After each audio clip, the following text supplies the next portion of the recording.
Welcome everyone to the episode of Esprit Talks from CSP, a platform where we all live, love, and learn psychology. I am your host Kriya, and today we are diving into fascinating world of child psychology and parenting.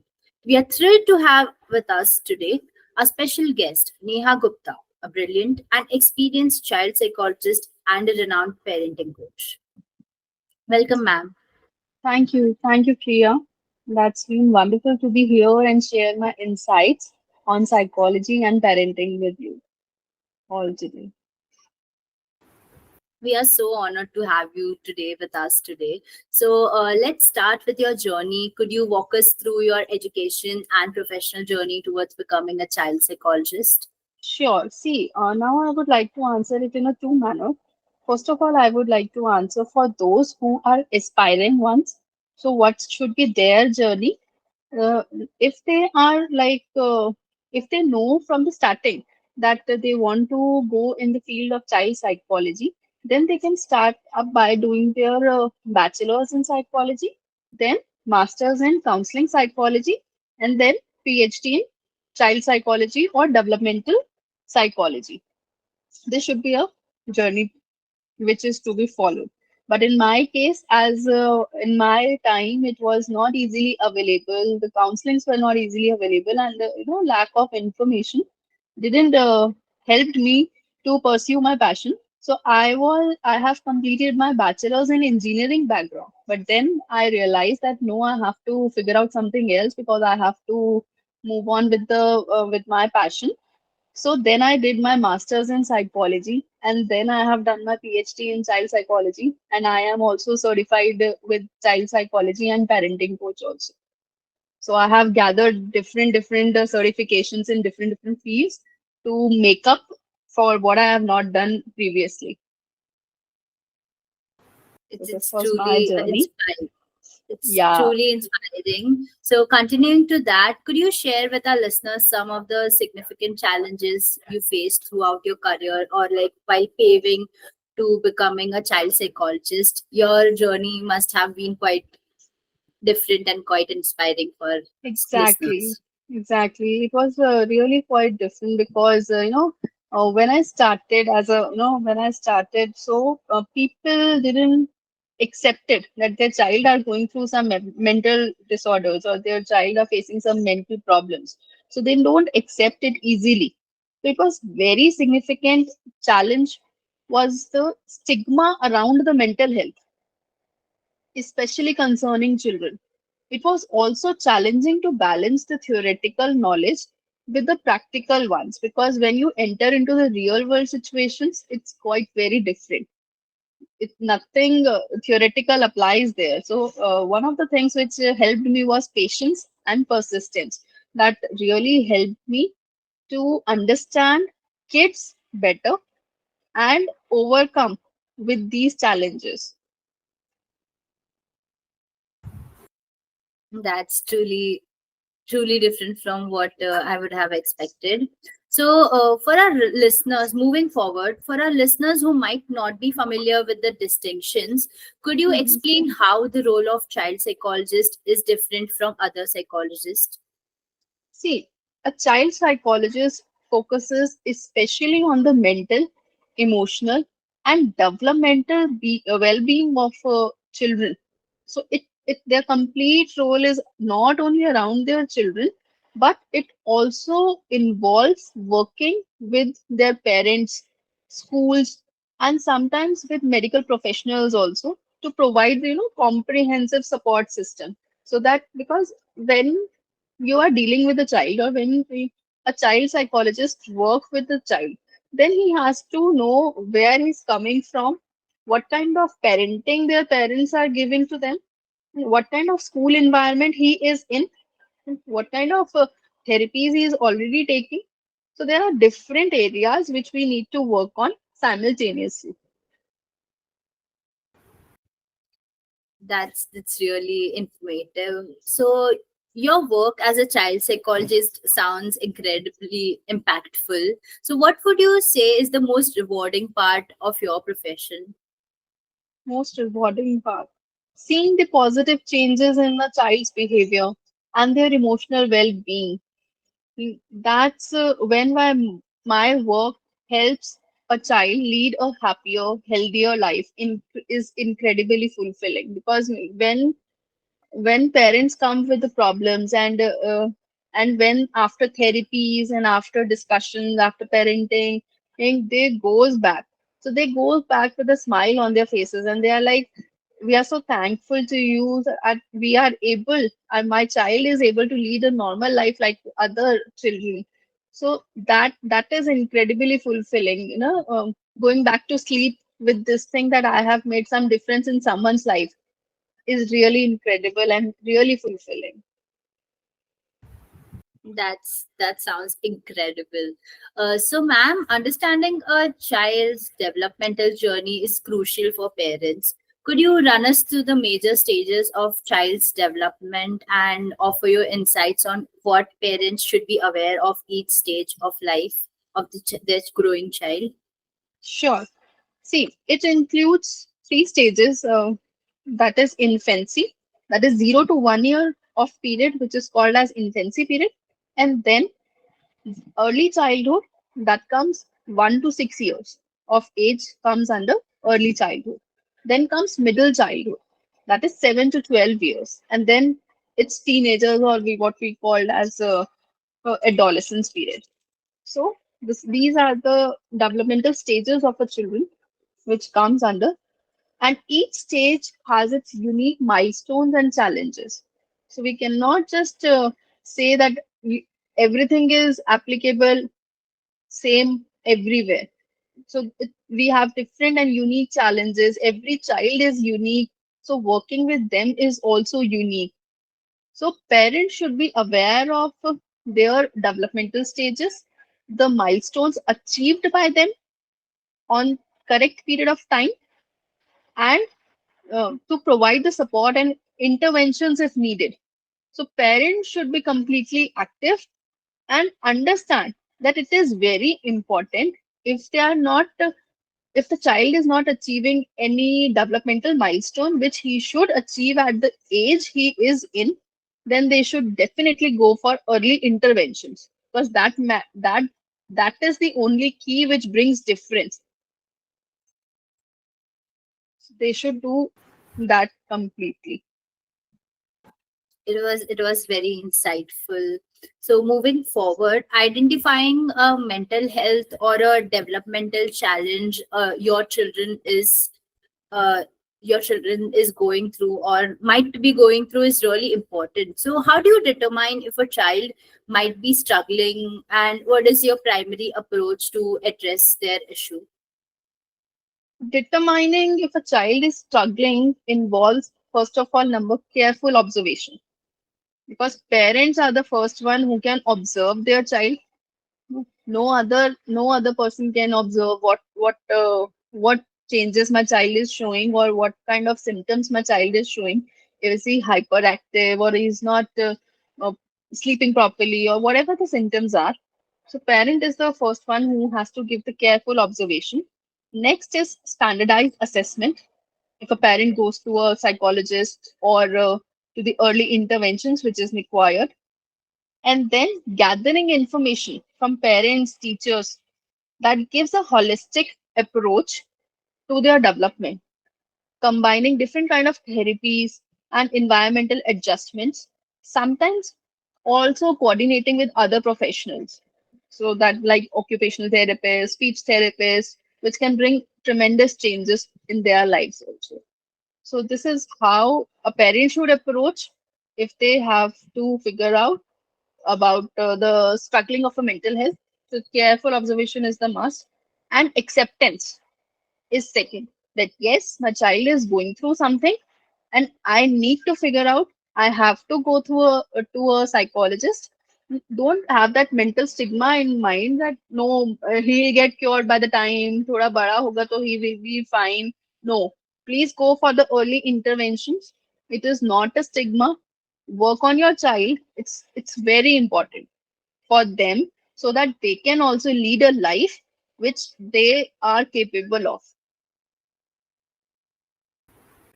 It was very informative.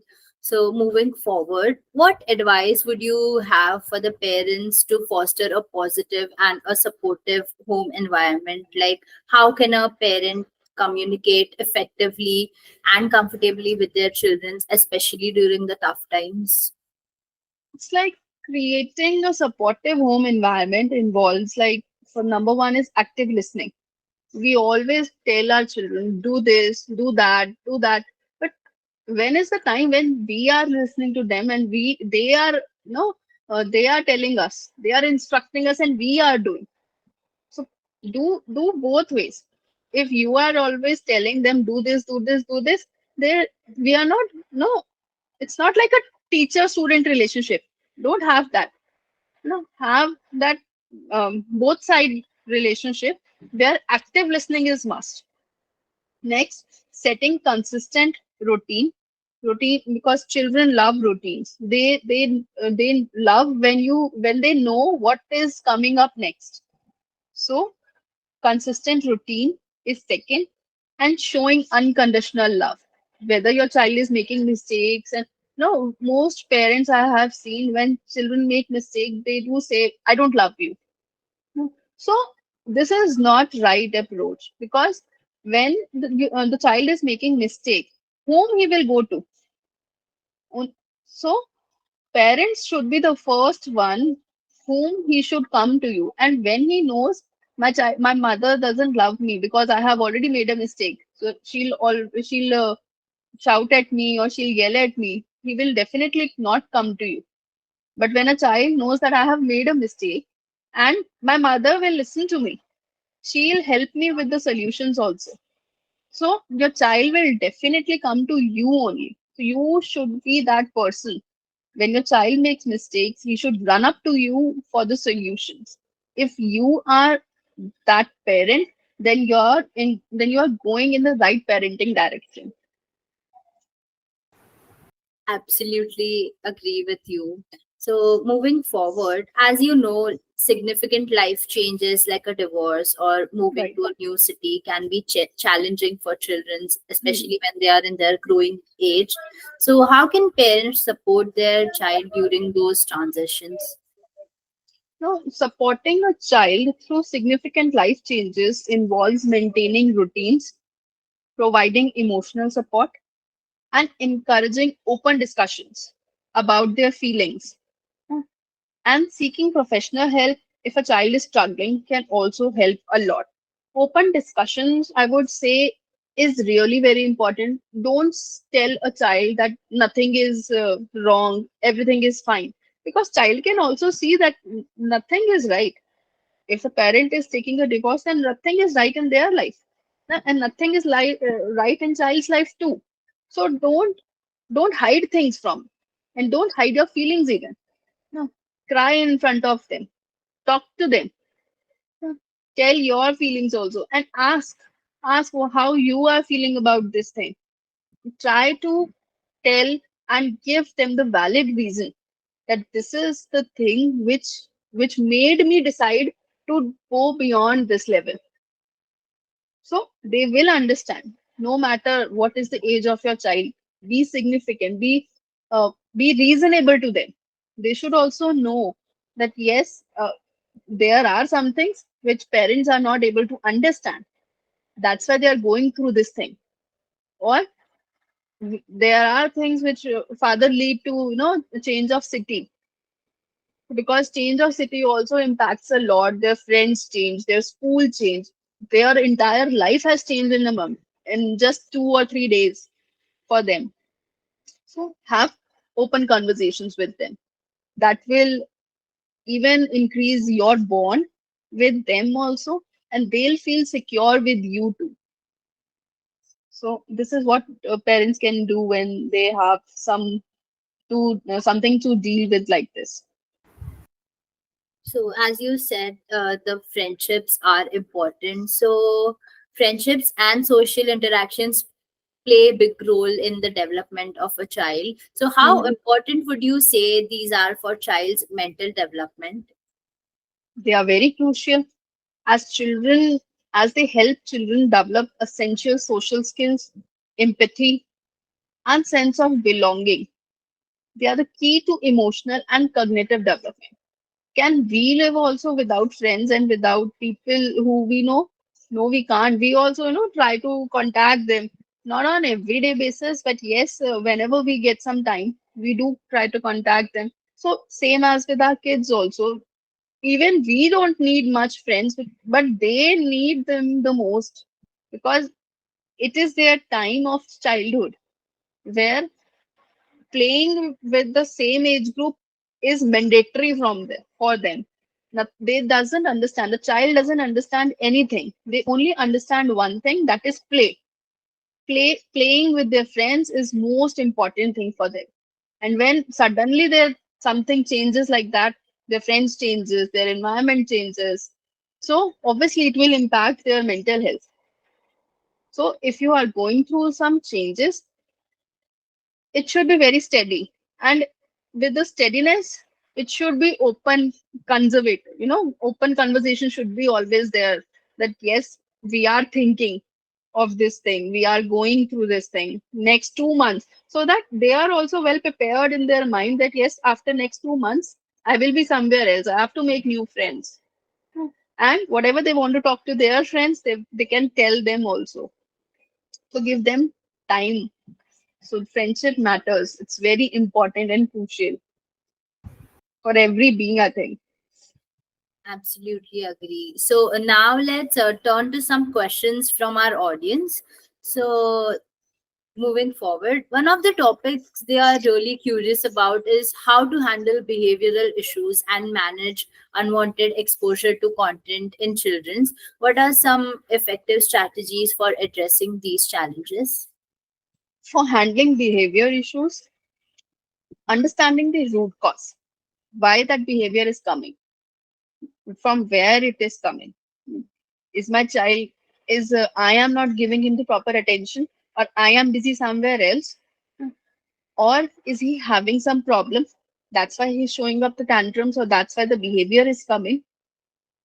There is a ABC model, where is an antecedent, then behavior, and then consequence. So look for the antecedent, where it comes from. The behavior always comes from there only. So look for the root cause, then set the clear boundaries that yes, if the child is showing a tantrum for the thing which is not appropriate at that point, then set clear boundaries. No means no. Huh. Just tell him firmly but softly. No, we need not to shout. We need not to. Oh, we need not to tell nahi ho sakta, and don't change your nose into yes. If you have said no, then please stick to your nose. That is important. And last, I would say consistent discipline. Discipline is important. Disciplining doesn't mean that you have to be stricter for him. You can be soft, you can to him politely, but be firm whatever decisions you are taking, because your child is observing you. So if you will be firm on your decisions, one day your child will also be firm on his decisions. He will be an independent individual where he can also take his decisions mindfully and stick around it. So this is for handling behavioral issues. And next one is for unwanted content. I would say parental controls. We have parental controls everywhere. Use those parental controls. Have open discussions about online safety, which is mandatory, because and set the limits that this is the limit for you. You are allowed it, and be watchful what your child is watching. Be watchful. I would preferably say please avoid phones as much as you can for your children. Now, be whatever the age. I don't believe in age system like I have seen people saying that 2 to 4 years kid can have phone for around for 1.5 hour, 1 hour. No, please. If you want to give them the screen, give them the big screens where you are also listening. If you're not around your child but you are listening, what content my child is watching. So be mindful with that also. That will help, and set a consistent rules, like we have these rules only 15 minutes. And I have seen parents who are constantly working on phone by themselves, and they're telling you will not see the phone, then they'll say You are watching TV, you are watching phone. Why can't I? So whatever rules you are setting for them, you, you also follow those rules. That is very important. So this is what we can do for unwanted content. Okay, very informative. So, as we see, the field of child psychology is constantly evolving. How do you see it developing in India in the coming years? See, the field is really growing rapidly in India now because of the increasing awareness and acceptance also about the mental health issues. People have now understood, no, not like 100%, but yes, 40 to 45% people are understanding that yes, it is not a stigma around mental health. It is important. We should keep our mental health too, and people around us also needs to have that peace in mind. So there is a greater emphasis on early interventions also. New technologies are coming up for early interventions, and the integration of mental health education in schools also, that is also bringing a big differences in life, because now every school has psychologists, every school has counselors. So which is really helping a lot parents to understand that it is not something we have to avoid. It is something which we needs to accept and go for it, for our children and for their future's betterment. So India is evolving and growing rapidly. Absolutely agree with you. So, moving forward, for parents who are considering to consult a child psychologist for the first time, what can they expect during the initial consultation period? During the initial consultations, parent can expect a thorough discussion about their child's history. That is mandatory because if a psychologist doesn't know about the child's history, how can he take it further? Then behaviors and whatever the particular concerns a parent is facing. So those concerns needs to be addressed. Then the psychologist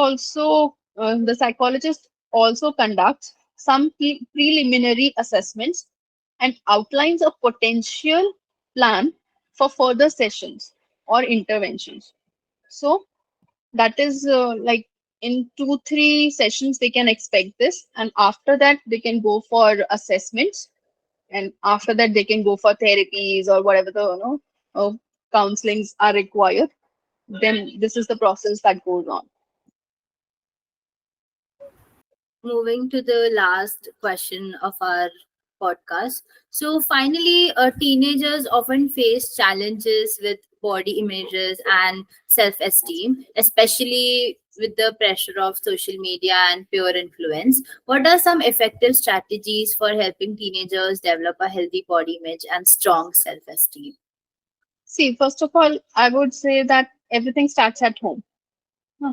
If a child or if a teenager is supported at home, no matters what the society will say, it will not be reflected, because when people around, what no when the persons whom we are living with are supporting us, then it doesn't matter who is not supporting us and who is saying whatever to us. So everything starts from healthy environment at home. So create a healthy home environment. That is number one. Next, promoting a healthy body image involves encouraging a balanced lifestyle, challenging negative media messages, and fostering self acceptance. No, self acceptance will only come through family members. So it is must for the family to support and always ignore those things. That is the must. And supportive, this is called supportive parenting. Open discussions, have that open discussions, and positive reinforcement are the key to building self esteem. Because when parents are saying it's okay, you are completely fine, you are, and highlighting their potentials, what they are good at, what others are not good at, because everyone has specific qualities. It is not mandatory that everyone will have a good body image or the self esteem. Everyone has different unique qualities in them. So highlight those qualities. That matters a lot. Lastly, what books would you recommend for the parents who wants to learn about child psychology, want to improve their knowledge in the same? For book recommendations, I would say number one is The Whole Brain Child by Daniel J. Siegel, which is a must to read. Next, I would say How to Talk So Kids Will Listen and Listen So Kids Will Talk by Adley Faber and Alan Maslin. Number third is Raising an Emotionally Intelligent Child, John Gottman. And if parents want to read about parenting, this is a new book in a market which is called Power to Parent by Ishita B. Sadhana. This is a new book, but I would highly recommend it. It is everyday challenges what parent is facing. So she has answered very beautifully. So it is a must for a parent to go through this book. So these are four top books which I would like to recommend to parents and all the aspiring child psychologists to read and go through it. Awesome. Thank you so much for sharing your expertise with us today. It's been a pleasure having you on the podcast. Thank you so much for paving the right way to the ambitious students listening to us. Thank you so much. Thank you so much, Priya. It's been wonderful to share my insights. I hope our discussion helped parents and students alike. Thank you so much. Thank you for taking me on this podcast. Thank you so much for giving your precious time for us. And that concludes another thought provoking episode of Esprit Talks from CS Pre. Thank you for joining us, and be sure to tune in next time as we continue our exploration of psychology and mental wellness. Until then, live, love, and learn psychology with CS Pre. So, what are some cognitive assessments that you have administered as a neuropsychologist? Basic test, I would say MSME, mini mental status examination is one. It gives a brief screening for a cognitive impairment if we need to understand what is the exact uh, thing that we need to work on of the patient. Other than that, there are a lot of tests like stoop test that understand their cognitive flexibility, their attention span, and their processing speed. Other tests, I would say you must have heard of Wisconsin card sorting test, which is of executive functioning. Then Bender visual motor gestalt test is there. Then there are other tests like Wechsler's test for the child cognitive functioning.